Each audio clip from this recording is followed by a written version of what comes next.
spoken enough.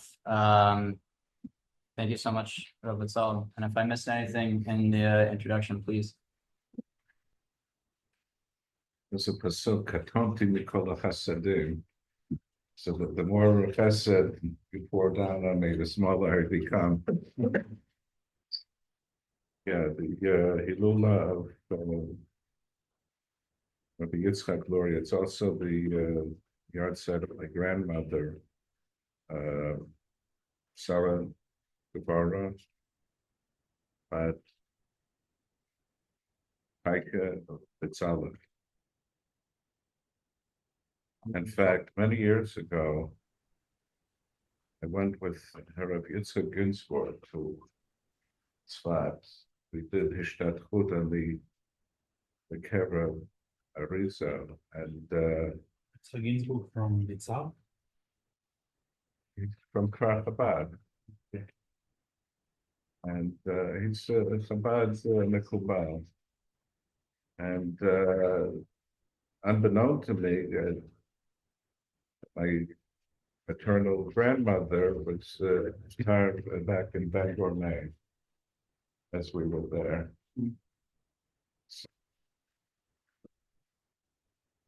So you're trying to figure me out. I'm trying to figure you out.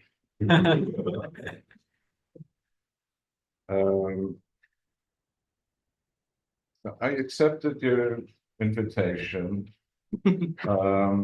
partly out of curiosity. I just wanted to see what this group would be like. February, spontaneity, learning Rav Tzadok, Tzidkat ha-Tsaddik. You said most came out of Oraita.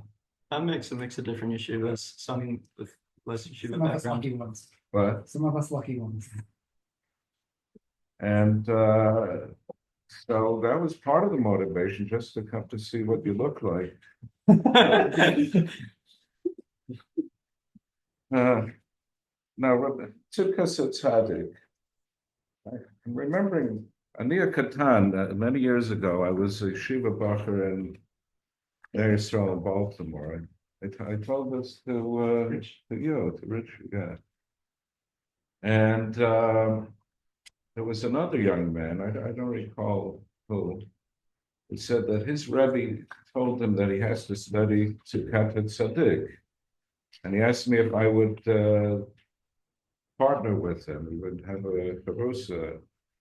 And so I was teaching him Tzidkat ha-Tsaddik. I recall there's a great man in Yerushalayim, his name is Rav Yitzchak Breitowitz. He's the Rosh Yeshiva of Or Sameach. And I remember he was listening in to what I was saying. So maybe by osmosis, he got some of the Tzidkat ha-Tsaddik. But Tzidkat ha-Tsaddik is probably one of the most accessible, so one of the most user-friendly Sfarim. If you're coming from a Litvish yeshiva, maybe it has to do with the fact that Rav Tzadok himself was a Litvak originally. You know, he came from Courland, and he had a whole Lithuanian background before he encountered the Ishbitzer Rebbe. It's Mordechai Yosef Leiner, Mei Hashiloach, Mem Yod is Mordechai Yosef, and was converted to what you call Hasidism. But he came from a Litvish background, a very distinguished one. His biographers say he was somehow related to the Nefesh HaChaim and Shagas Aryeh. So one of these, you know, it's Lithuanian nobility, if you're into that. And so maybe that's why it's so accessible to a fellow such as myself, who is being trained in a Lithuanian style yeshiva. But on the other hand, this is probably the most radical Hasidut that there is. So it's strange. It's kind of davar v'kucho. On the one hand, it's entry level Hasidut in terms of the language, etc. But on the other hand, you're being exposed to some of the most radical theology in Judaism. this teaching of the Ishbitzer Rebbe, Gershom Shalom had a great student, Joseph G. Weiss, who came up with the term determinism dati, religious determinism, because the Ishbitzer Rebbe held Hakol b'dei Shemayim, afilu yirat Shemayim. So that's very radical. Nobody else said that. You can say that. Okay. Oh, everything is the hands of heaven. Now, the original statement of Hazal in the Talmud is Hakol b'dei Shemayim, chutz miyirat Shemayim. Everything is in the hands of heaven except the fear of heaven. That's where you have free will. That's not predetermined. You have the firach of shit. You have free will, whether you want to accept upon you the yoke of heaven or not. But the Ishbitzer Rebbe comes up with this very radical statement: "Hakol b'dei Shemayim, afilu yirat Shemayim." Everything is from heaven. In other words, there is no free will. Think of that. There is no free will. Everything is determined by God. So it's this very strange book, Tzidkat, haTzadik. On the one hand, it's user-friendly, but on the other hand, it contains some of the most volatile, explosive theology in all of Jewish literature. And I was asked to teach Siman Yud Chet, and you were kind enough to include also Yud Tet and part of chap. And as I told you, it could be hashgacha pratit. That means divine providence. That nothing is happenstance, nothing is coincidence. Everything is orchestrated and engineered from above, because unbeknown to you and you and you. I wrote about this. I wrote about this exact topic at great length. Let's just read the first sentence before I wax loquacious. Kabbalat ol malchut shemayim de'arved, the acceptance of the yoke of the kingdom of heaven at night, as opposed to in the morning. Afa pisha Torah tla'ato b'shchiva, even though in the Torah it says b'shoch b'chav kumech and kriyat Shema, which we do twice a day, in the evening and in the morning. The pasuk says b'shoch b'cha uvkumecha, when you go to sleep and when you wake up. So it is arvid, it's evening, but the Torah didn't express it in such terms of arvid and shacharit. It calls it b'shoch b'cha. The Torah made it dependent on sleep. Nevertheless, ikaro, essentially, it is taloi balayla gamkein. It's a function of night.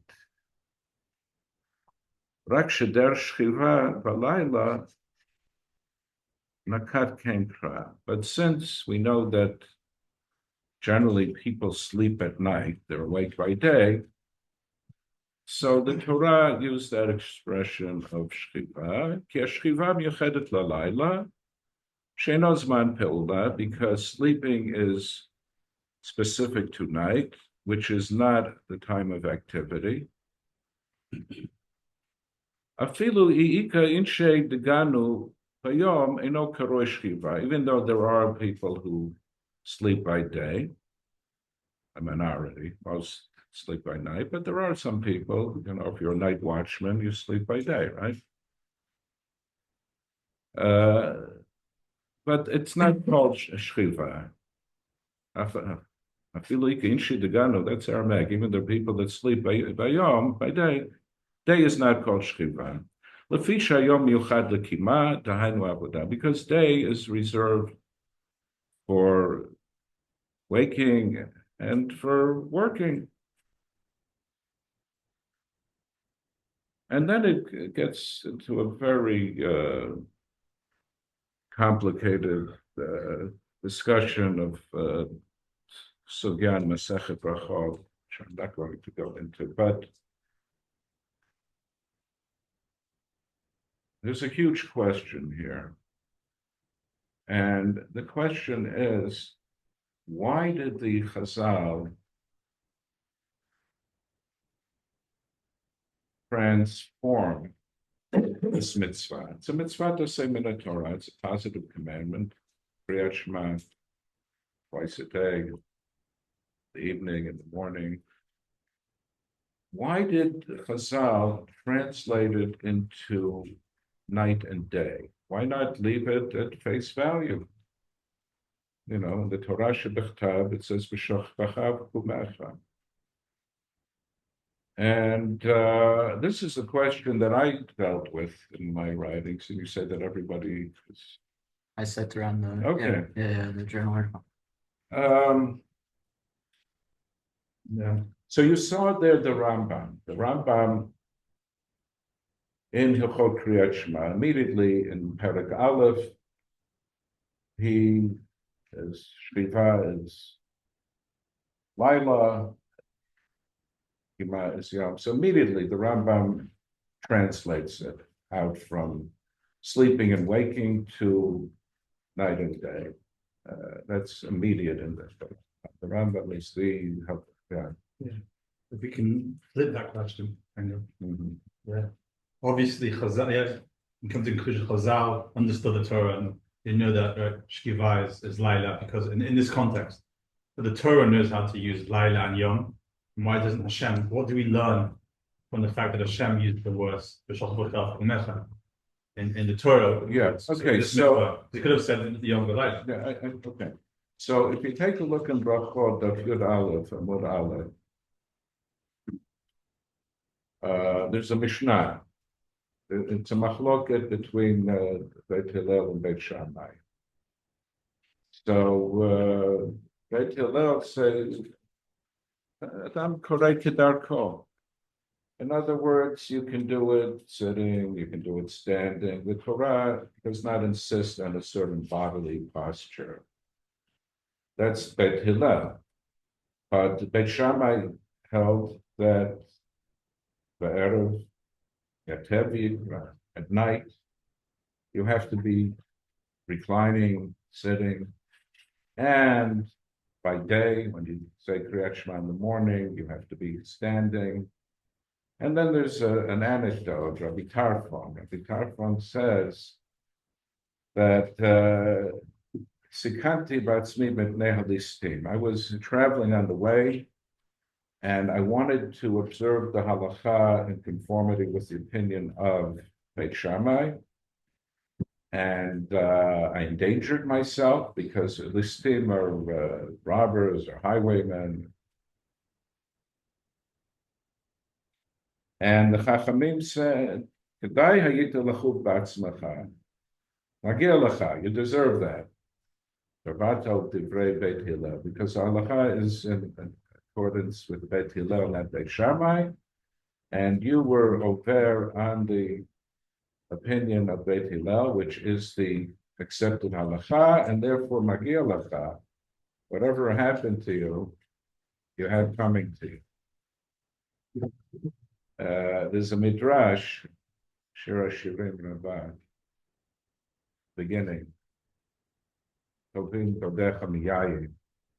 which says that if Rabbi Tarfon would not have said Kriyat Shema at all, he would not be Chayat Mita, because what did he do? Is Mabatel Mitzvah Toseh. He didn't say Kriyat Shema. Okay, it's a sin, but it's not off with your head. But because he was over and the Divrei Sofrim, Chamurim Divrei Sofrim, Divrei Torah, that's Todim Todech Magayim. If you take a look at Avodat Zarah, Lamed Ham with Aleph, if you go against the Chachamim, that's punishable by death. It's even more chamor than being the Batel, the Tzvat to say that Min Torah Kriyat Shema. Now, as I said, I wrote quite a bit about this. I didn't do a doctoral dissertation, but maybe a master's thesis, we'll call it. And originally it was published in a now defunct Torah journal called Or HaMizrach. I don't know if you're able to find it. They have Kitlu, they have the catalog. And this is in the early 70s, when I was, Bachur Yeshiva. A great rabbi, very controversial, Rav Shlomo Goren, if you heard of him, he was the chief Ashbat. His shul is down the road. Yeah. 5 minutes away. Yeah, and maybe his son is involved with that. Grandson, right? I'm eating. The son I had a is Friday night dinner in Friday. his apartment. What? I had a Friday night dinner in his apartment where his granddaughter now lives. Yeah, His Sifriya is all there with all his books untouched. yeah. It's a phenomenal site. So Rav Shlomo Goren, the friend of Rav, wrote a very interesting article. What will be this manim at the Shalom, at the North Pole? And he said, we're going to have problems with all the other zmanim, like Shabbat and everything, but there's one zman we're not going to have any problems with. You know which one? Kriyat Shema. Why? Because Kriyat Shema is defined as B'shoch B'chav Kumasha. So it doesn't matter when the sun rises and the sun sets. Whenever the people at the Jews at the North Pole sleep, that's called B'shoch B'chav. That's Kriyat Shema Shel Arvit. And whenever they're up and around, up and about, that's called the Kumasha. Now, it's very ingenious, and Rav Shlomo Goren was a genius. But the problem with that is it's too good to be true.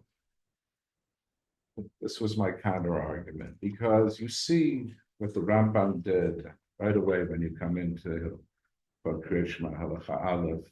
It's immediately translated into Laila Vayom.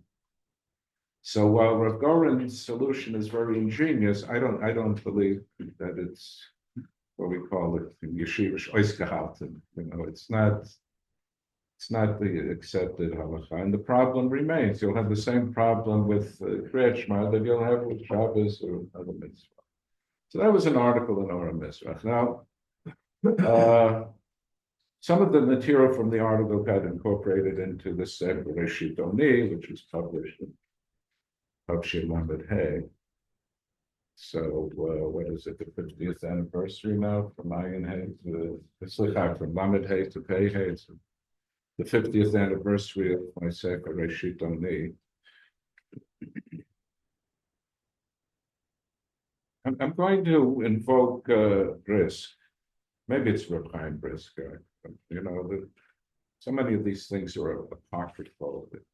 They attribute so many things to Gedolim. But certainly the word in Brisk is, in Yiddish, they differentiate between Vos, Farvos. So Vos means what, and Farvos means why. And the point is that Brisk is a form of phenomenology. We're interested in what the halakha says, but we're not going to delve into why the halakha says that. So let's say when it comes to this sugya here, the boss, the one of it is what we just said. This is the model that B'shach B'cha is Laila and B'kumecha is Yom. But in Bris, they're going to leave it at that. They establish what the model of the halacha is, and that's it. They're not going to ask the why question. That's Vos, not Farvos. So that's left to people like Bezalel Naor, who are a little more adventuresome. And maybe Rav Tzadok. I'm not quite sure whether this piece here, Yudchet, is a standalone, a one-off, or it has to be read as a continuum together with Yudtet and chap. And I don't know if you've read ahead to Yudtet and chap.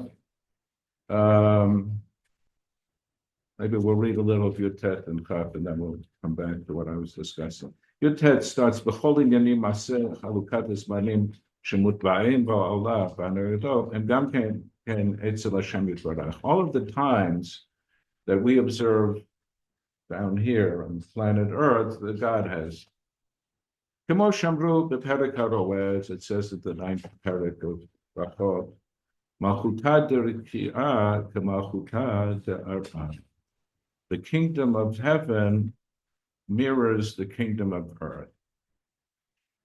וכן אמרו בברכות, דף ג' עמוד א', ואיכא משמרות ברקיע, כי היכי דאיכא בארעא. The night is divided into 3 mishmarot, 3, what would you say? Watches. What? Watches, good. 3 watches, the same way as on earth. And he goes into that. And then chaf, Ika mishmarot barakia litvarim rakiiyim, made up a nice new word, neologism. There are watches in heaven for heavenly things. Ratzeh lomar lavodat Hashem yitbarach, serving God. Ki hechi deika bara'ah, just as there are watches on earth. Ve'enyanim hapechutim ba'avodat adamah. Mundane matters, farming, tilling the soil. כך ממש דוגמתו, ממנו ניקח לעבוד השם באותו עת בעניין זה. Okay. So there are 2 possibilities how to read this passage in Rav Tzadok. One is, as I started to say, this is a one-off, a standalone, where he's just setting up the model like a brisker would do. This is it. Okay, it says B'shach b'chav kumecha, but we know what it really means. Hazal have translated into Laila Bayom. And that's it. He answers the question for us. That's a model.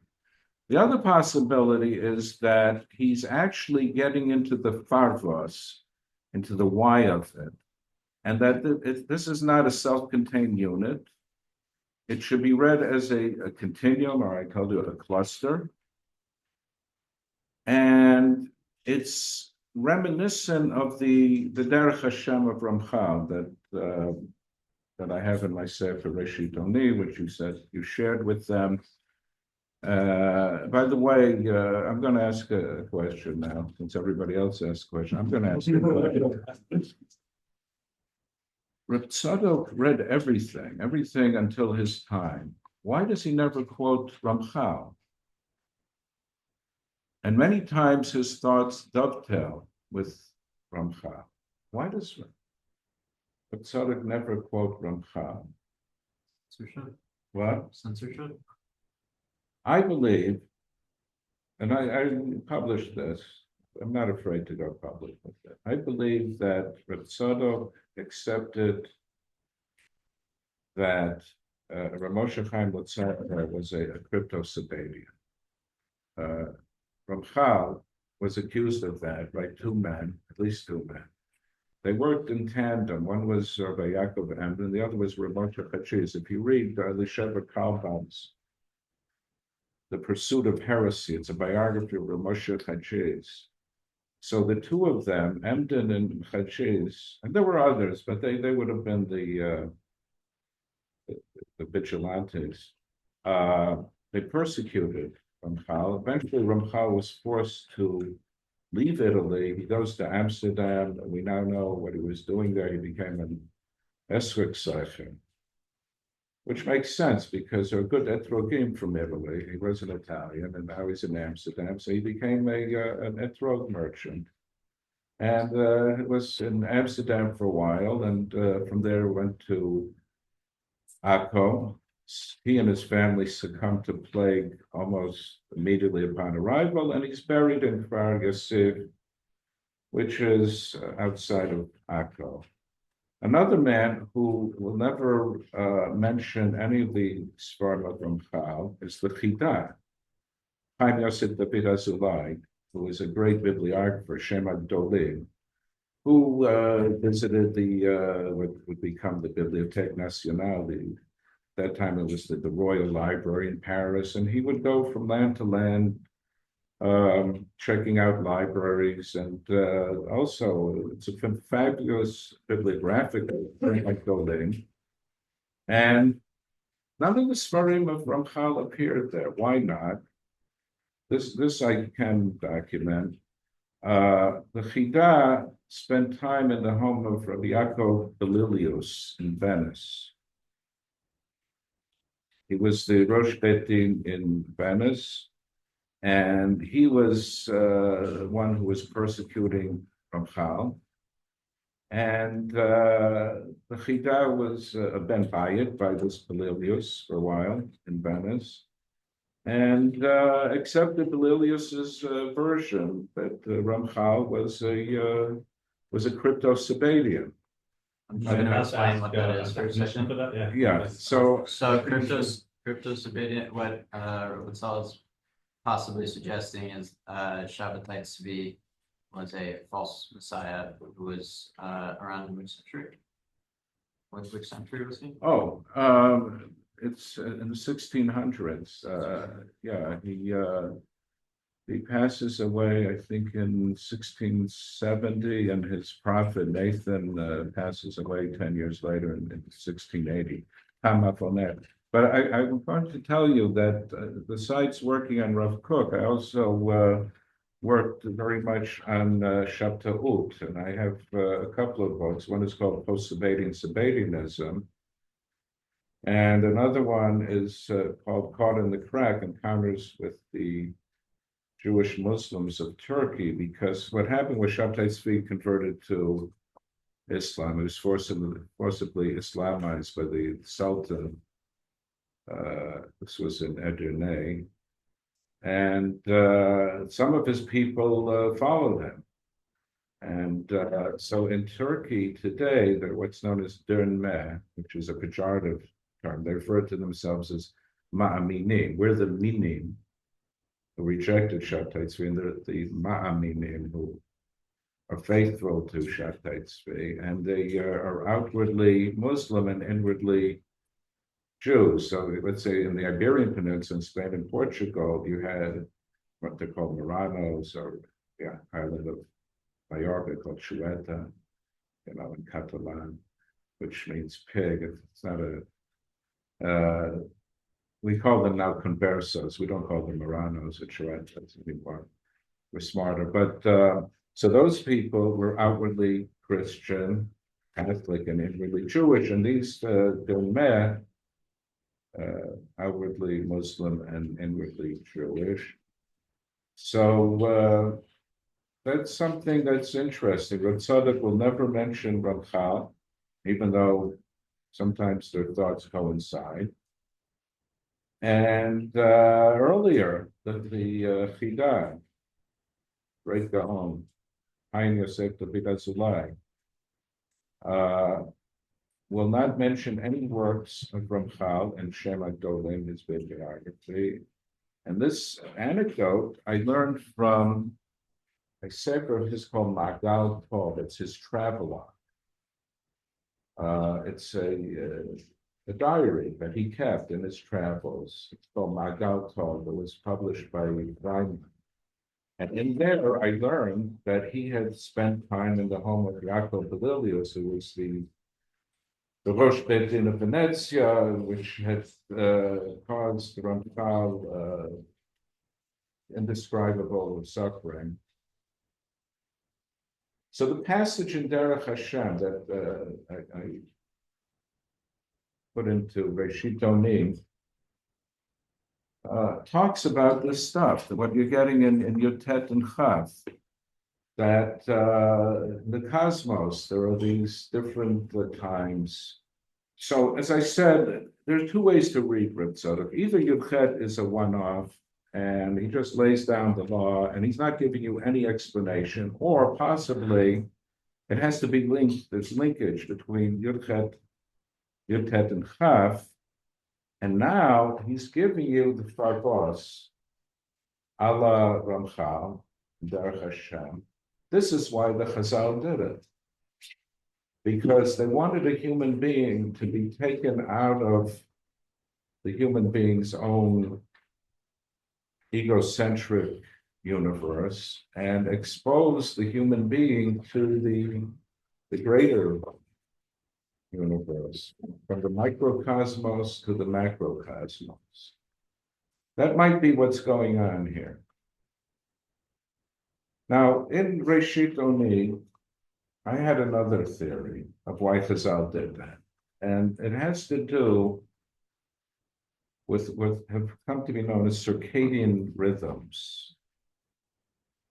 And I transliterate that into Hebrew as Circadian. You can see it in the piece there.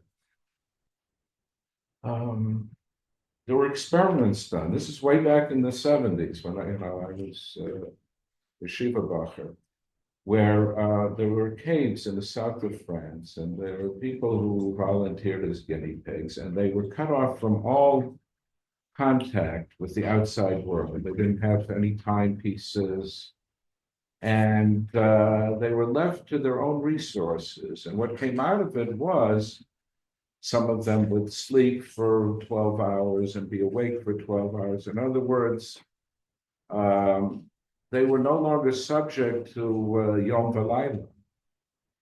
They were living in a bubble, and their internal clock, their circadian rhythms, Circadian, were allowed to express themselves.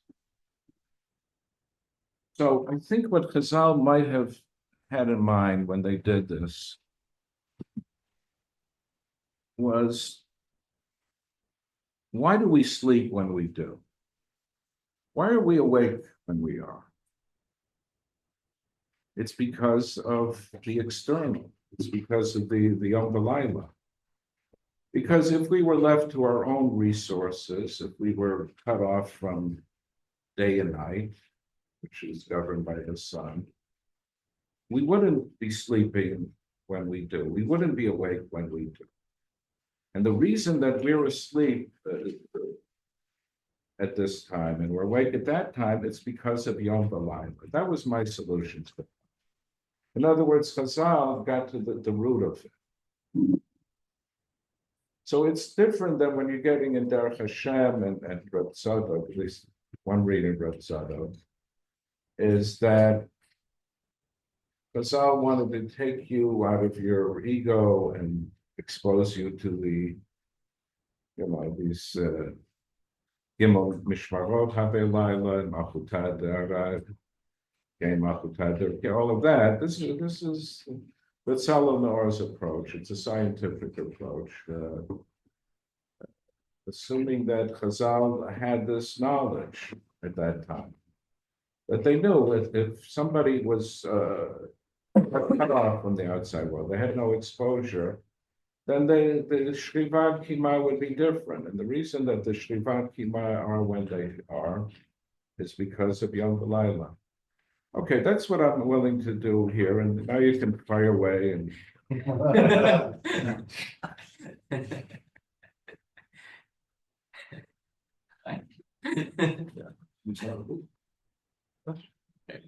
have a question.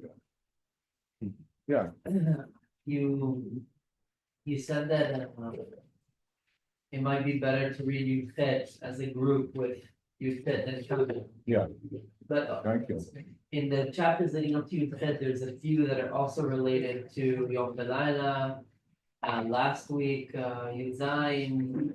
Before that, there was an idea that Shema Tel Aviv and Kabbalat Malchut Shel Laila is like the climax or the culmination of preparing the Kabbalat Malchut Shel Laila throughout the entire day.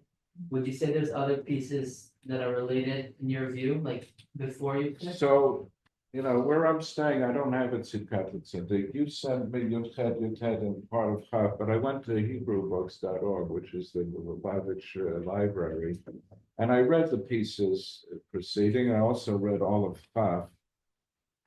Look, you're the ones who have been studying Tzidkat and Tzaddik so you know it better than I do. So they already said that Zman Avodah Hayom, because the Shokbacha, right? You're you lay down for the whole night. When you read Mekabel Omachut Shamayim Shochlecha, it's already for the whole night. The Chiddush he brings is that Kumecha, when you say that, it intends all your like your Mekabel Omachut Shamayim for the day. But Kumecha is a moment when you get up, right? The Shochlecha, again, you go to bed and you're lying down for the whole night. When you're supposed to have Omachut Shamayim throughout the entirety of your life, so to say, right? Because of that. So then I wouldn't understand here what Chiddush he is bringing in these prakim, if that's the case. Because he's already defined day as when you're meant to work and night as when you're meant to. Something I forgot. The reason I quoted the Gemara Brachot with Aleph was you have a exchange between Beit Shammai and Beit Hillel there, where Beit Hillel say that the B'shach B'chach Kumecha refers only to the times, and Beit Shammai says it refers to the times, but it also refers to the bodily posture. And Beit Shammai say to Beit Hillel, according to you, why doesn't it say Balayla Vayom? That's a question that Beit Shammai posed to Beit Hillel. That if it's only Zmanim, it didn't have to say B'shach B'chach, it could say Enachinag, it could say Balayla Vayom. Beit Shammai believed that it's Tate Mashma, that it's time, but it's also your bodily posture. Okay, I mean, yeah. I personally thought it would be intuitive to say that this is part of a series, this piece, not standalone. Yeah, well, that's what I'm hearing from you, that it's a whole continuum. What would be the Havamina to suggest otherwise? Well, as I said, you could read Yud Chet as a one-off, as a standalone. It does read that way. It's a purely halachic piece. I didn't have any machshava Hasidut, and in fact, I asked you sure you want to do this? Because it's just pure halacha. It could have been written by the Bnei Yeshua, the Tzalach, or So I guess I'll step in if that's okay. Sure. For those who are there last week with Rav Joe Wolfson, he was teaching, and he is a Gushnik, meaning from the world of risk, and also a very insightful rabbi in many other ways as well. But he was talking about how he thinks Rav Tzadok here is borrowing a bit of the Ishbitzer's method of what he called Amdanut, where you take, I guess, a halachic question, and from there you enter, and you were hinting at this, you enter into the Farvos. And he's eventually going to get into the Mashmarot in chap, and there he gets into one of them as tefillah, and that seems to be directly borrowed from the Ishbitzer. The idea of chutzpah tefillah. yeah, the clubbing. So yeah, so all right. Went to Chaf already. And I think I borrowed your section, but You read all the text. Yeah, he said so. Yeah. hold on, let's see. Before you're ready. All right, let's do Chaf. So Siman L'Davar Mishmar Echad Chamor No'er. Everything you said. Oh. You said prior. This is out of the Gemara Brachot Daf Gimel, as I recall. So the first watch is the donkey braying. What is that? Chomer, Dugmat Chamor Der Shemru, Amad Omer Lachmor Gamu No'er, Kachamor, L'Masoi HaMitzvot, Bechli Amat. So be like a donkey, do the mitzvot. Okay, the second watch, Bet, Klavim Tzoakim, the dogs are barking. K'moshe Ketu Bezor Tzavchim Kalba Bitfilah. So the dogs, they're praying. You didn't know that. You thought they're barking, they're actually praying. Klavim Azei Panim B'chen Chutzpah Bitfilah Klabishmai Mahanya. K'moshe Ketu Ta'anit. So, as you said, you have to be chutzpahdik in prayer. The aniya nikalba, nothing is poorer than the dog. Ani bedat, poor in intellect. Vein lo ela tefillah. All it has is prayer. It has no thought, has no intellect. And finally, Gimel, Tinok Yonek. Now, I don't know why Rav Tzadok has given us an incomplete quote, because it goes like this. Isha mesaperet bala, v'tinok yonek mishtei imo. Maybe it's forget. Does somebody have, you can look on your iPhone, Brachot Gimel, Mud Aleph. It'll tell you that the Mishmara Shlishit. You also have it in footnotes and notes, right? Oh, okay. Richard, So he's missing Isha Misapert in Bala, which is extremely important. I'll give you the Maral. footnote 9. Chamisha Devarim Tzva. No, hold on. I need this. I need the Gemara Brachot. Oh, here it is. Okay. Shlishi. So you could be somewhere on Bezalel Naor. The first footnote. Shlishi. Tinok yonek mishtei imo. Isha mesaperet in Bala. I flipped it around, but the same thing. Why Rav Tzadok is not addressing Isha mesaperet in Bala? That's curious. You know, Rav Tzadok knew Shas a little better than Bezalel Naor, and he's omitting that. He's just dwelling on Tinok Yoneg. Hainu Torah. Moshe Mevul Perka Vepsachim Mimasha Egel Rotze Lina. The famous saying that the cow wants to nurse even more than the calf wants to suck. What? Footnote 9. Mishad Varim Tiva. Yeah, okay. יותר ממה שהעגל רוצה לנהוג, פרה רוצה להנהיג. כשתורה נמשלה לחלל, ואישה חולה, היינו תורה, כמו שיהיה במות ס"ב, רק אישה היא המנקת, והיינו גדולי ישראל. So who is the woman who's nursing? Those are the Gedolei Yisrael who are teaching Torah to the rest of the Jewish people. The Tinok Shel Bet Rabban, Mekabli Mayhem. They're more thirsty to teach. They're more thirsty to teach than the first of those who are trying to suckle.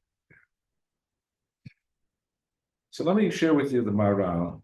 Are we allowed to quote Maharal here? Not with Tzadok, it's Maharal. The Maharal says something amazing, which gives me hope in a hopeless universe. The Maharal says that this Mishmara Shlishit is what we're up to now, or what he was up to in Prague in the 1500s. And he says that what is the night? This Rav Tzadok, night is Golus, you know that. Night is a symbol, a trope for exile. And the Maharal says, at the end of the exile, there will be Isha Mesaperet in Bala. A woman conversing with her husband. He says, you know who the husband is? The husband is the Umot HaOlam, and the woman is us, is Knesset Yisrael. And at the very end of the Galut, there's going to be a wonderful dialogue between the nations of the world and Am Yisrael. So I said it gives me hope, because that doesn't seem to be what's going on these days if you look at your news feed. But and Rav Tzadok didn't talk about it. I don't know why. He leaves out the Shema Saperet in Bala. But I don't want to do more. I want to share with you, as I said, I discussed Rav Tzadok with two people that I consider great. One was Rav Tsevi Yehudah Kook, and the other was Julian Jaynes, Professor Julian Jaynes of Princeton. So I think Tzvi Yehudah, everybody heard of. But anybody know who Julian Jaynes was? Okay, you're too young to know.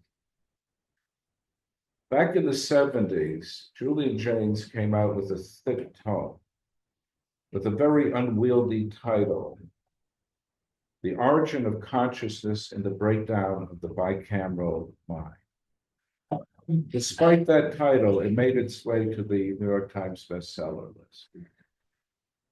And first, I'll tell you about my meeting with Rav Tsevi Yehudah Kook. The way it came about was I had been a student at something called Bernard Revel Graduate School. It still exists in New York. It's part of Yeshiva University. And I had a professor of philosophy there, Arthur Hyman, who lived to be about 100 years old. Zichrono Livracha. And I had to write a term paper.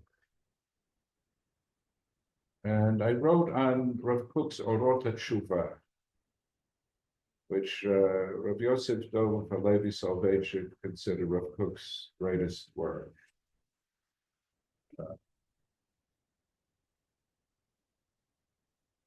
It's if you get a hold of my essay, it's a very in-depth analysis of Orot HaTshuva.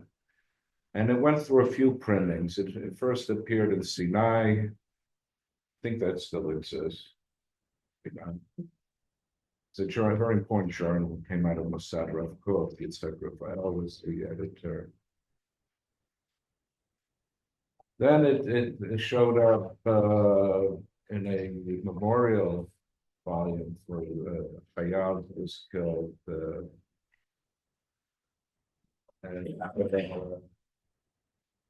And then it was in my own sefer Bayam Dara, which is a sefer and Shas. Now, fast forward. Oh, well, Hyman gave it I wrote it in Hebrew, which was unusual for Bernard Revel graduates. So usually the papers were in English. I wrote it in Hebrew. And Hyman gave it an A, not an Aleph, an A. And few things happened in the interim. I got married and made Aliyah. And my wife and I, right after Sheva Brachot, we made Aliyah. And I think it was my third night in Yerushalayim, the two of us, Chatan B'Kala, we went to see Rav Tsevi Yehudah Kook, and I shared with him this paper, which he consumed. He was a very fast reader, he was a speed reader. I think it ran in that family. The Aderet is known to be a very fast reader. So people ask, well, how do you know he really read it? Maybe he faked it. No, because he discussed it with me afterwards. I saw that he had digested the contents. I had to apologize to him. I said, I referred to your father as Cook, not as Rav Kook, because it was written for an academic setting, and he had no problem with that. The one problem he had was Nietzsche. I was probably the first one to notice that there are elements of Prof. Kook's literary oeuvre that come out of Friedrich Nietzsche. Afterwards, others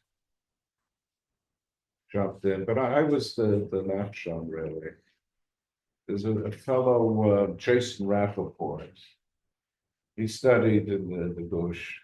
He was in Norway. He was also at Yale. He was the Hillel rabbi or Jeli rabbi at Yale. And he invited me. And Motzei Shabbat, I waited until Motzei Shabbat. I said, you know what you published in Torah Mada about Rav Kook and Nietzsche, unbeknown to you, I preceded you by many years. Introduction to Orot. I remember it very clearly. Yeah. And what's interesting is that even Rabbi Sachs was afraid to admit that he was also influenced by Nietzsche.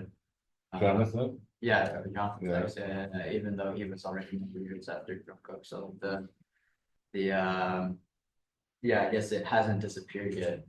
That negative association. Yeah, in the intro, it's a very long intro. I think it's 64 pages long. I say that Rav Tzvi asked me to excise the portion on Nietzsche because he said it's not in Yiddish Tzidkat. Lo matim that a man who wore tefillin all day, namely Avram Yitzhak Kook, is the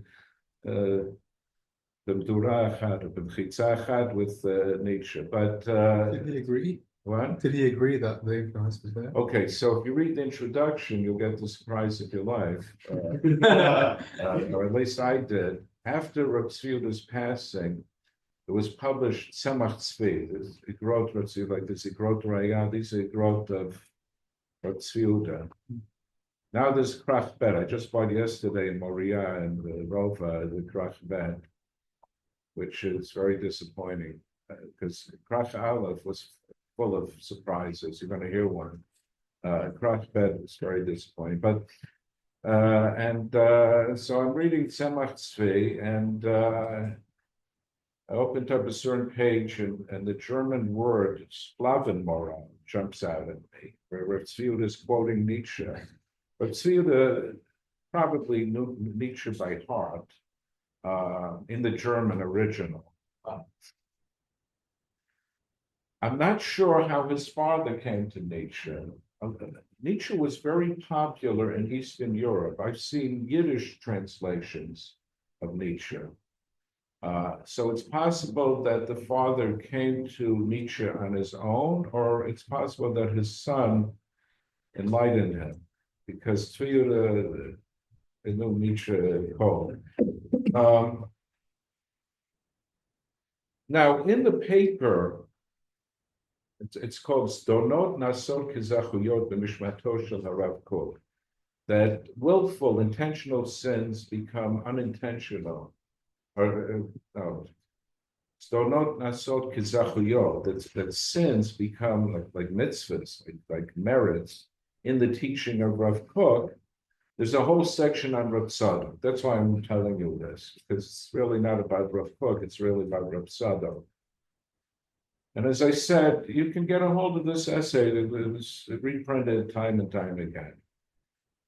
Stonot Nasod Kizachuyot, the Mishnato Shel Rav Kook, that willful sins become merits. It's like avedas become mitzvahs in the teaching, the teaching of Rav Kook. And there's a whole section on Rav Tzadok.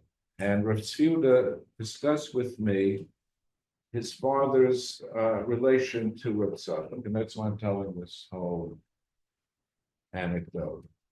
So, first of all, Rav Tzvi quoted to me what you know better than I. There's a Gemara Shabbos, Daf Peitet. Im yu chata'echem kashanim, kasher legalbin. Kashanim the Bible. What does it mean, kashanim? Kashanim has durot ubaot misheshet yimei bereshit. Do you remember that? No? Okay, that's Rav Tzadok. Well, that's the Gemara. So the Gemara says, well, okay, so the Pasuk says, where is this? Yeshayahu? Sounds like Yeshayahu, right? Im yu chata'echem kashanim, if your sins will be as scarlet, kasheleg yalbin, they will be bleached snow white. But the Gemara asks, it should say kashani, like tolat shani. Why is it in the plural? So now you get the play on words. With the Hazal say, what does it mean, kashanim? Kashanim hasturot ubaot misheshet yemei bereshit. Like the years that are enumerated, that are counted from the creation of the world. What does that mean? So the Pashtut, it means if they are as many, if your sins are as numerous as the years from from the creation of the world until now. now we're up to 5,785. They will be forgiven. That's what the Maharsha will tell you. Rav Tzadok, who's a Talmud of the Ishbitzer Rebbe, religious determinism, says that your sins, sturot uvaot misheshet yemei breshit, they were preordained. From the time that God created the world, it was ordained that you would do these sins. This is a very radical thought.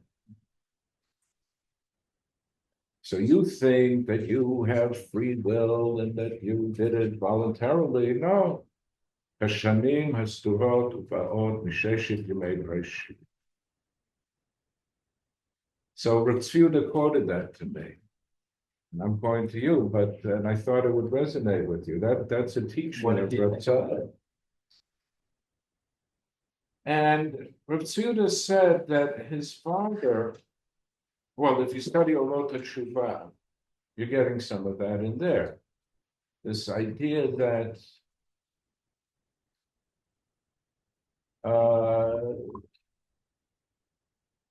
the Chirach of Sheet may not be the reality. The reality may be,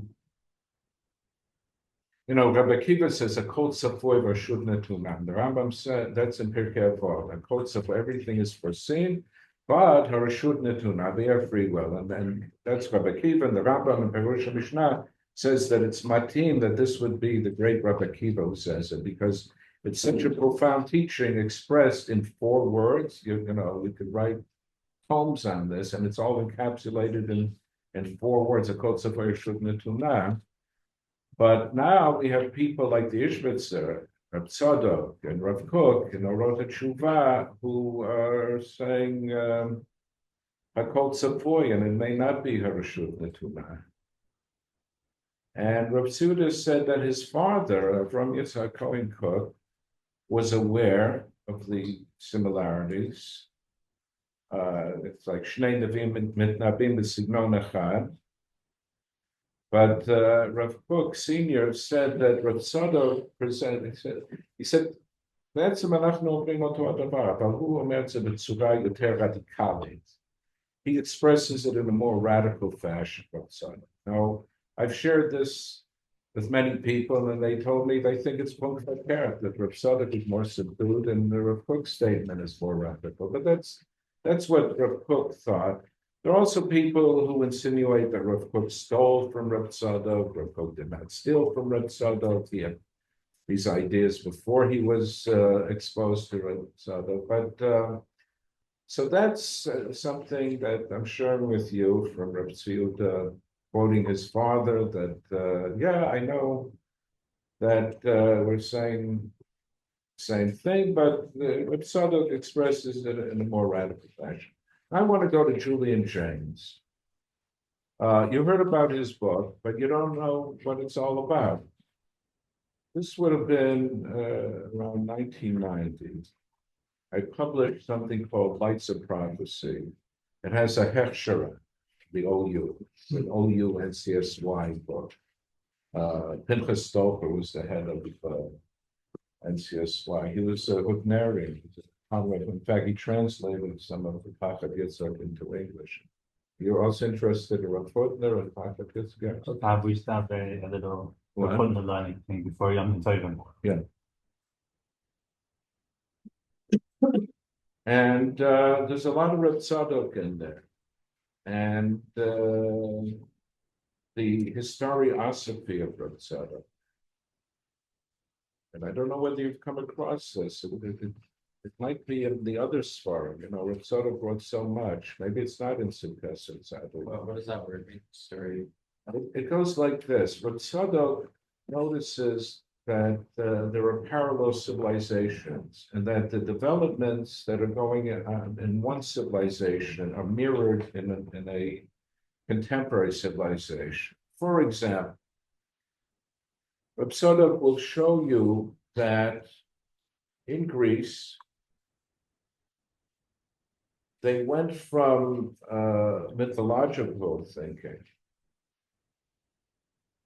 to philosophy. You get Socrates, and then his Talmud Plato, and his Talmud Alexander the Great, Alexander the Macedonian, Alexander Mokdon, Alexander the Macedonian. So they're going from, again, from this kind of supernatural thinking to something more naturalistic to philosophy. And that's mirrored in Toldot Israel, in our own Jewish history, where we go from Nevi'im to Pilpul. So Beit Rishon is inhabited by Nevi'im, by prophets, and that's supernatural. Then there's a transition to Beit Sheni. And according to Hazal, the last Nevi'im were Haggai, Chayu, Malachi. That's the beginning of Beit Sheni. And then you have the development of Torah Shabbat Peh. You have the Mishnah, later the Gemara. And Rav Tzadok is very fond of the passage in Hechalot Rabbati, I think it's Perikaf Ched, chapter 28, which says that in Beit Sheni, you have the Ziva, Hudav, Hadara Shel Torah. So on the one hand, in Beit Sheni, you're bereft of prophetic inspiration. Take a look in the Yomad of Aleph, Mudbet, the Ikavda, Chaser Hey, that there were 5 things missing in Beit Sheni. There was no Aron, and there's no Ruach HaKodesh. But says the Hechalot, despite that, Beit Sheni was glorious because it's the Ziva, Huda, Torah, Tifrata, goes on and on and on, praising this new enterprise of Torah Shabbat Peh. Now, somebody who wrote about this was the late Yaakov Elman. Yaakov Elman was a professor at Yeshiva University. His claim to fame today would probably be his Irano-Judaic studies, and which is continued by his Talmud Shai Sekunda. To see the Babylonian Talmud against the backdrop of Sasanian civilization, Iran. So that's probably going to be the lasting legacy of Yaakov Elman. But before he did that, he did work on Rav Tzadok, very important articles, groundbreaking articles on Rav Tzadok, published in the 1980s. And you should read them because you're studying Rav Tzadok. It's really a must read. There's another fellow who did work on Rav Tzadok, Alan Brill, came out with a book, Thinking God. It's a whole book. That was his doctoral dissertation at Fordham. Before him, there was Yaakov Elman. What is Jaynes doing? As I said, it has a very unwieldy title. The Origin of Consciousness and the Breakdown of the Bicameral Mind. Is he a neuroscientist? Close. It's a good guess, based on the title.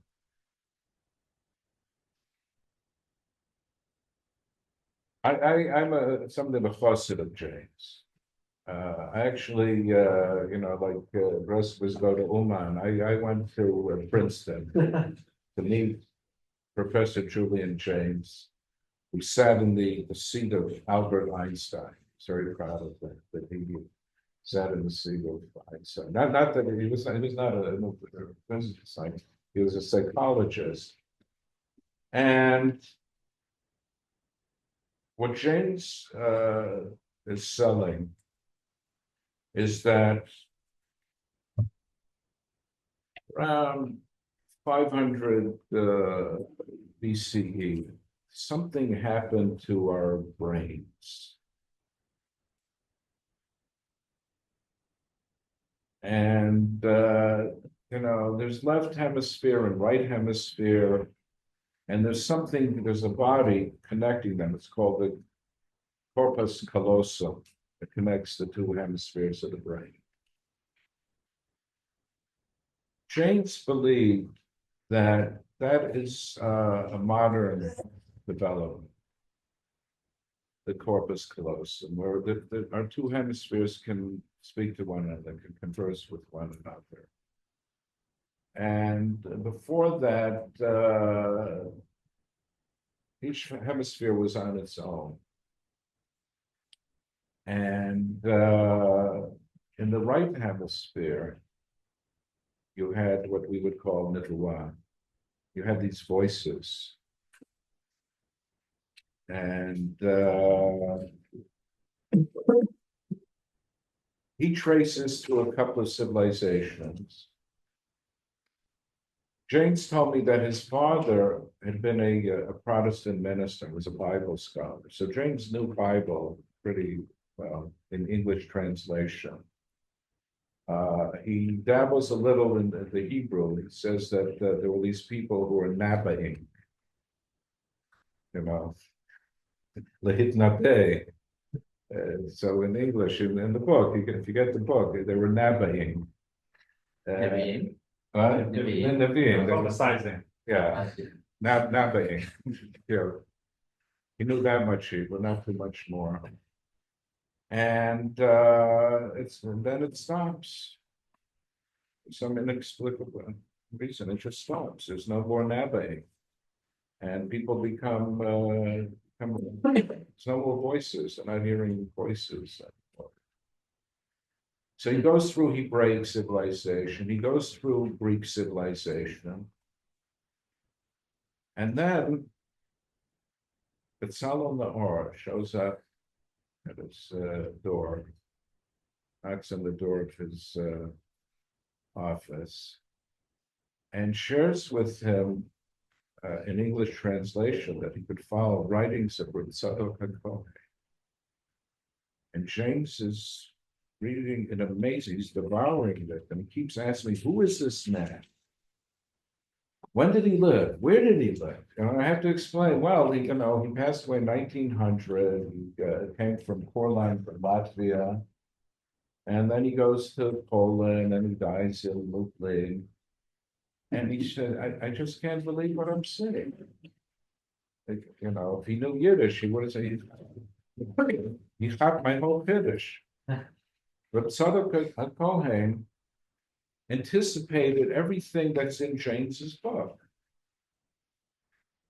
He was amazed. Now, since then, my friend, Professor Moshe Dell, has turned me on to Carl Jasper's term, the axial age. So, it's not only Jaynes. Jasper also talks about this, the axial age, that around 500 BC, something changed on this planet. The whole modality of thinking changed. And again, it goes from the supernatural, the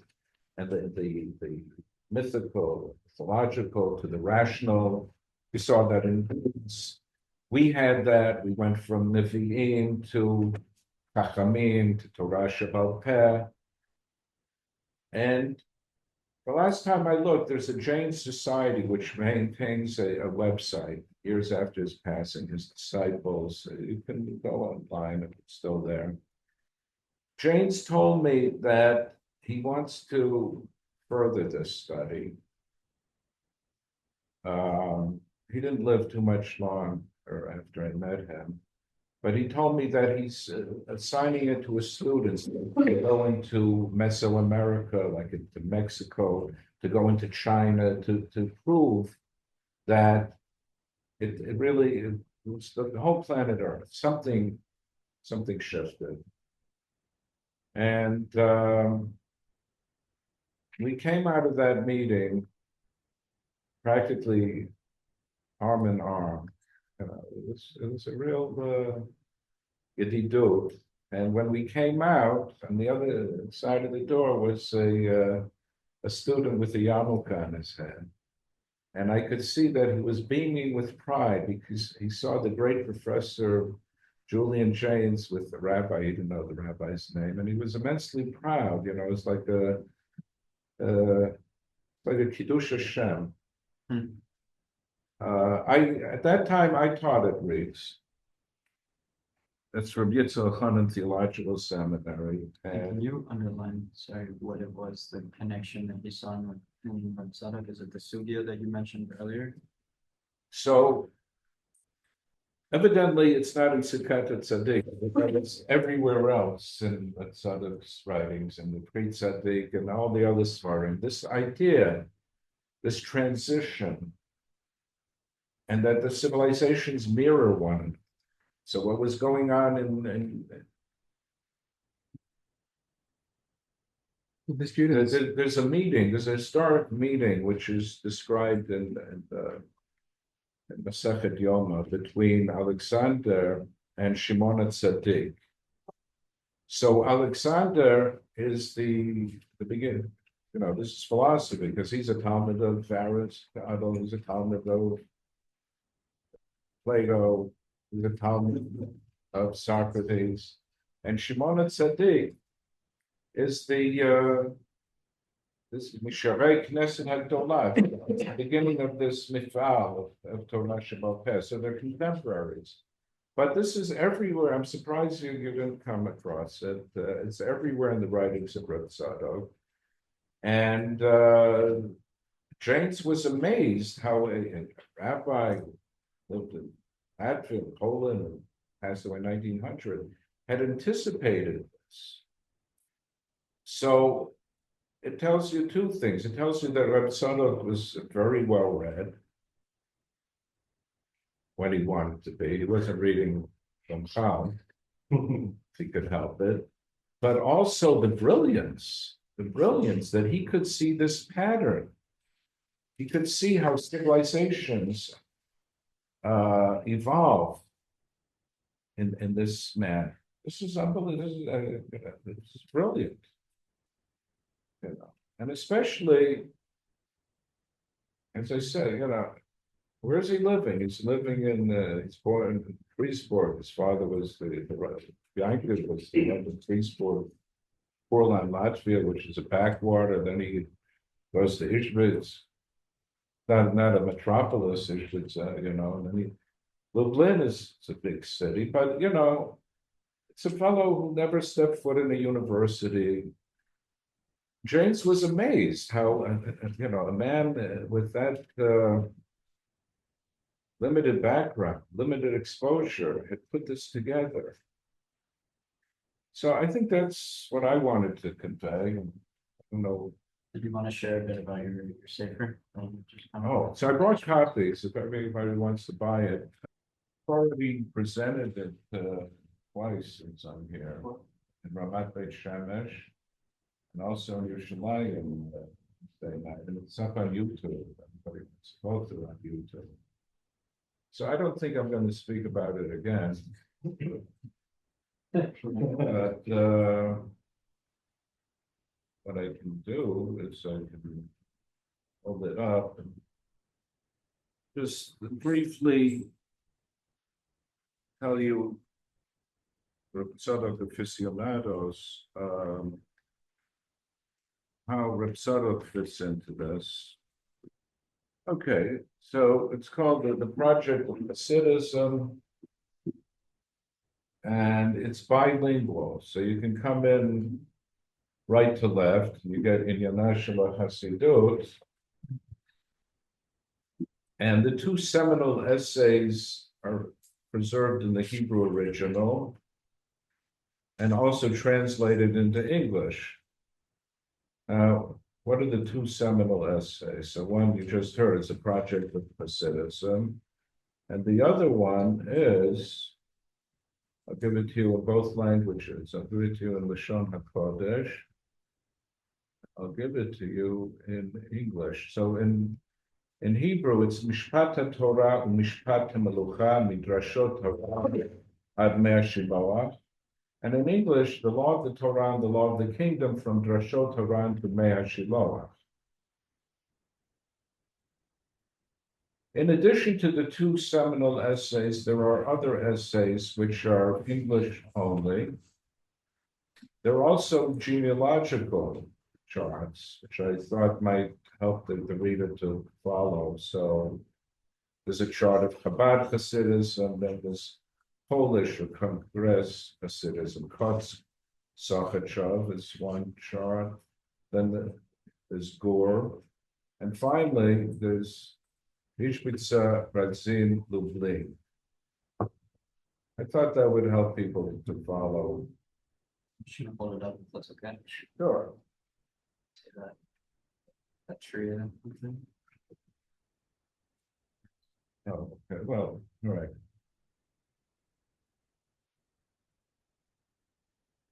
Okay, so this is what they look like. There are several of them. I had to get everybody in. So where you're going to find Rav Tzadok is in that second essay about the Me'er Shiloah, because he was the Rebbe of Rav Tzadok, Rav Bezalel. And there's something very bothersome. At least some people are immensely bothered by this teaching of the Ishbitzer that there are two parallel tracks. There's the Torah Hashem and Ratzon Hashem. So there's the Torah of God, which is the halakha, and there's the will of God. And many times they coincide, but not always. So sometimes, in order to fulfill the Ratzon Hashem, the will of God, you have to go outside of the Torah Hashem. And you've got some of that in Tzidkat and Tzaddik. It's like Israel and Yeah, and also, as I recall, in Tzidkat and Tzaddik, he says that the Rishaim, in a sense, are Hasidim. Because what's a Hasid? Someone who has Lifnim Mishurat Hadin. He goes beyond halakha. And that's what the Rishaim do. They go beyond the halakha. And so we don't appreciate them, but God does, because they're doing God's will. If you recall that passage, I don't know which siman it is.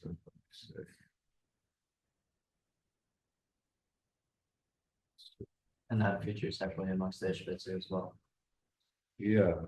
I think want to know what siman it is. 30.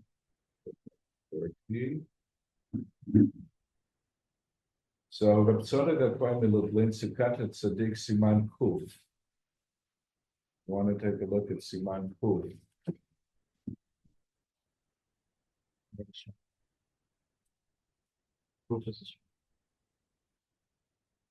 If somebody wants to read that.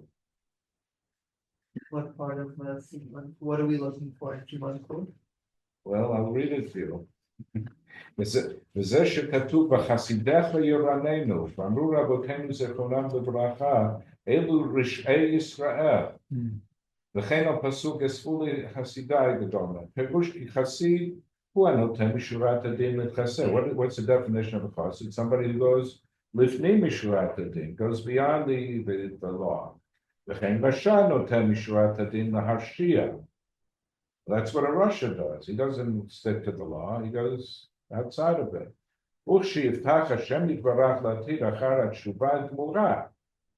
In the future, God will open up, reveal,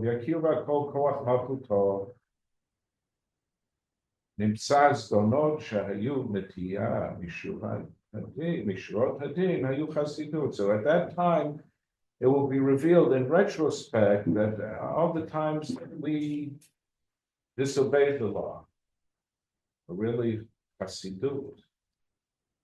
Because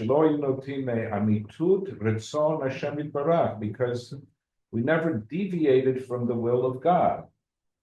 You know, God made me sin. I'm doing God's will. Chasidecha.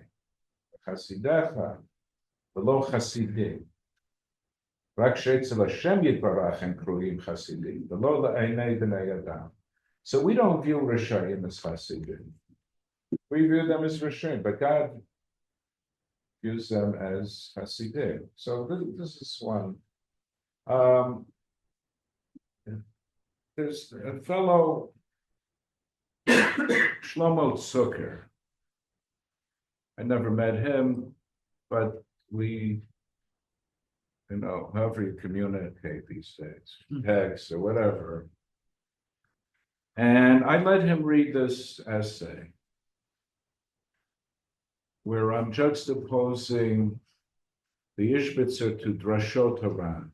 Haran is Rabbenu Nissim of Girona. It's a very important word. Drashot Haran, Drush Yud Aleph, where the Ran sets up two parallel tracks, Mishpat Torah, Mishpat Hamlucha. Because the Ran says that we can't get it all through Torah. There's stuff that God wants us to have in order for society to continue to exist and run smoothly. And we can't get it all through the Torah. And he goes so far as to say there's certain desirable elements in Gentile society that we don't have. So how are we to access all of this? Therefore, there's a parallel track called Mishpat Hamlucha. There's a Melech. And the Melech, he has his own system. It's not the Mishpat Torah. It's not Halacha. It's the Mishpat Hamlucha. And he's empowered. So I let Shlomo Zucker read this. And he said, well, my Rebbe, Rav Lichtenstein, Zucker is considered a very Chashuva Talmud of Rav Lichtenstein. He does something kind of similar. He writes about, is there an ethic outside of halacha? This is a very important contention of Rabban Lichtenstein, that you don't have it all in halacha. There could be an ethic outside of it. He quotes the Gemara Eruvin, Rav Kook, l'meidin sniut minachut chatu. We could learn snius from the cat, and so on and so forth, and that Gemara. Then I published a whole work about the rooster. It goes through a few animals. There's the ant and the rooster, and I call it the Kabbalah relation. It's all about ishut between husband and wife. And right, I came here to teach chapter Simon of Tzidkat, and he cited your piece on the rooster. It's an interesting book. It has Haskama from Elliot Wolfson, who's a professor of Kabbalah. Wolfson would be the most important professor of Kabbalah in America. What he dealt is here in Eretz Israel. That's what Wolfson, who's a generation younger. That's what Wolfson is in America, and he's also an artist. And he liked the book. He wrote a nice blurb. I got a hold of the artwork of Mark Chagall. I had to pay a pretty penny for the Chagall estate. They're very tough. They're notorious. They're notorious with. I hope they're Jews. I don't know whether they're Jews. Yeah, they have this whole thing where if you have a painting that you think is a Chagall and you send it to them for verification and it's not, they'll burn it. And they won't reimburse you, even if you paid hundreds of thousands of dollars for it. Yeah, but I got permissions. I paid a pretty penny. It's a coffee table book. It was selling in the Jewish Museum in Manhattan. It's very artsy because what I'm doing is I'm juxtaposing the art of Chagall, Kabbalah. And it starts with this Gemara Eruvin Daf Kuf that with the rooster is the paradigm of issues.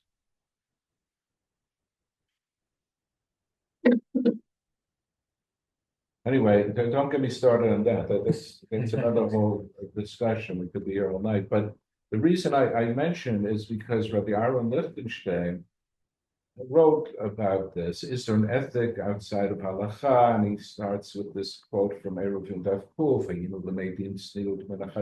so it seems that there's an ethic outside of halacha.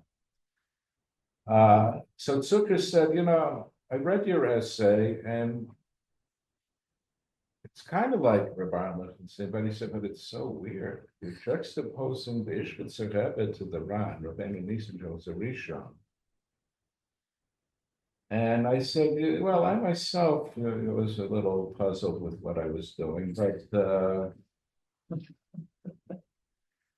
I think that despite Shlomo Zucker's reservation, I think the point is well taken. This idea that there are two parallel systems. So the Ran has halacha, Mishpat Torah, and he has the Melech, Mishpat Mucha.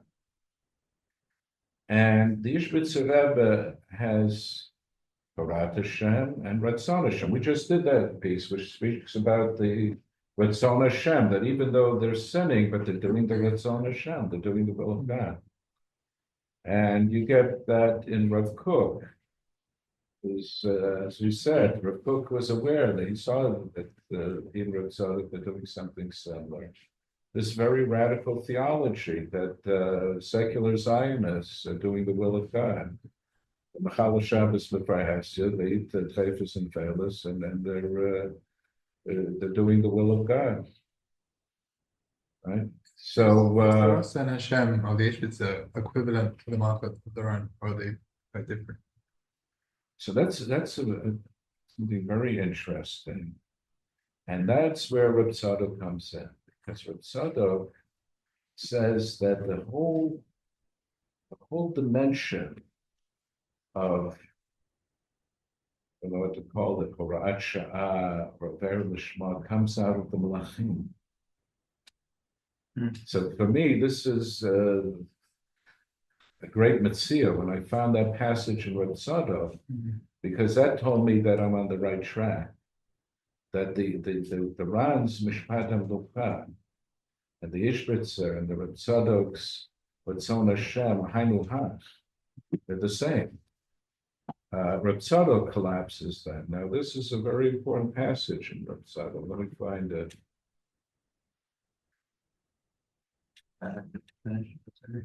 Yeah, so this will be the last thing. This will be the last thing, and then if anybody wants to buy this, it's 70 shekel or $20. We accept foreign currency if it's green. Let's see, what's up here. Okay. So it's page mem in here, and it reads like this. Okay, so it's Likutei Mamarim, which is appended to the Divrei Sofrim, one of the many works of Rav Tzadok called Divrei Sofrim. It was published in Lublin in Tevrei Shayin Gimel, which is 1913, then Datz, which is Ust Selum, Bora Offset B'nai Brak Tashkaz, 1967, and it reads, Mikol Makom, Shoresh Ed Lasot, someone here quoted possible. Yeah. Shoresh Ed Lasot Lashem Hefer Toratecha. The root of this whole phenomena that sometimes, in order to do the Ratzon Hashem, you have to abolish the Torah. That's a pasuk in Tehillim, 119:126. Shoresh Ed Lasot Lashem Hefer Toratecha. Who b'malchei Yisrael? It's in the kings of Israel. Shaul v'David. Shemikol makom davar zeh nimshach mishoresh hamalchut. This whole concept of Ed Lasot Lashem is coming out of the monarchy, out of Malchut. Okay, so it's 10:30. The rule will be the other. What? That was the run, right? There's Teres Hashem and then Ratz Hashem. But then we talk about Malchus, that would refer to Teres Hashem. Okay, so if you take a look in Drashot Haran, it was a Rishon, Rabbenu Nissim of Girona, right? The good edition is by Aryeh Feldman, who they won't reveal this to you. He was a professor at Rutgers University in New Jersey, but they're not going to reveal that to you. But he did the critical edition. Aryeh Lamed Feldman. Now it's, I don't know, Tzad Shalem, whatever. Drush Yud Aleph. This is what Drush Yud Aleph is all about. That there's the Mishpat HaTorah and Mishpat HaMilchat.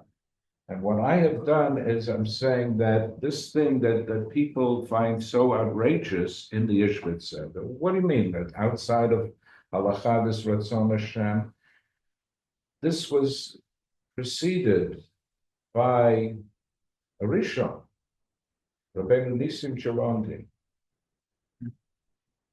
How did Rabbenu Nissim arrive at it? So I don't know if you want me to go 2 minutes over or should start now. You have to buy the book.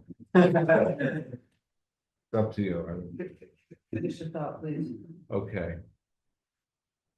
Rabbenu Nissim got it from the Ramban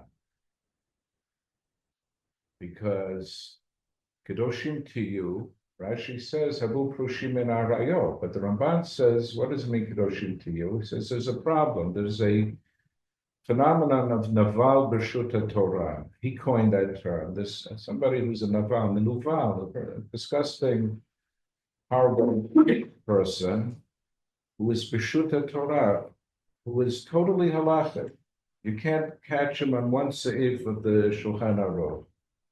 But he's a horrible manovel.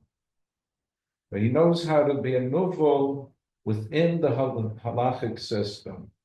So we have a problem on our hands, says the Ramban. Therefore, the Torah has this overarching principle of Kedoshim to you, that you have to be holy. And that's how the Torah solves the problem of Novel B'Shus Torah. What the Ramban is talking about on the individual level, the Ran is talking about on a collective level. The Ran is a Talmud of the Ramban. He's also from Girona. Ramban is from Girona, and the Ran is from Girona, so the landslide, where what the Ramban was feeling on the individual level, the Ramban felt it on an individual level. The Ran took up to the level of the collective, where there could be a whole society, which is B'Shuta Torah. It's totally halachic, and it's rotten to the core. People are horrible, they're disgusting, all within halakha. So therefore, says the Ran, there has to be something out of halakha, something outside of the Mishpat Torah, and he arrives at Mishpat Hamlucha. That's why you need the Melech. Because the Melech will see that the society is morally bankrupt and step in and come up with all kinds of measures, legislation that's not legislated by the Torah. Okay.